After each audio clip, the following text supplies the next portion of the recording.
Recently RBI এর মধ্যে একটা নতুন ধরনের ডিসকাশন শুরু হয়েছে এবং এই ডিসকাশনটা হচ্ছে সম্পূর্ণভাবে ইউপিআই পেমেন্টকে কেন্দ্র করে।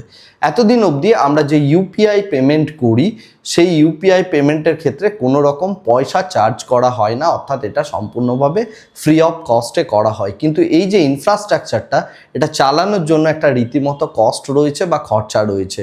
তাই সেই জিনিসটাকে তোলার জন্য আরবিআই এর মধ্যে একটা ডিসকাশন শুরু হয়েছে এবং সেই ডিসকাশন হচ্ছে এই ইউপিআই পেমেন্টের ক্ষেত্রে 0.25% থেকে 0.8%-এর মতো একটা চার্জেস নেওয়া হবে। কিন্তু চার্জেসটা কার কাছ থেকে নেওয়া হবে সেই বিষয়েও ক্ল্যারিটি আপাত দৃষ্টিতে পাওয়া যায়নি।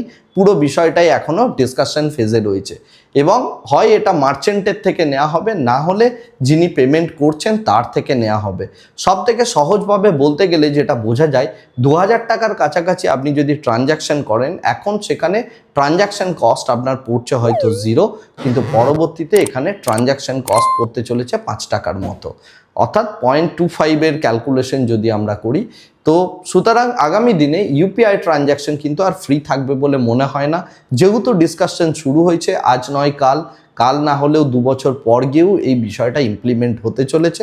সুতরাং সেইভাবেই আমাদের পেমেন্ট গেটওয়েগুলোকে ঠিক করা উচিত বা নিজেদের পেমেন্টের মেথডোলজিটাও ঠিক করা উচিত।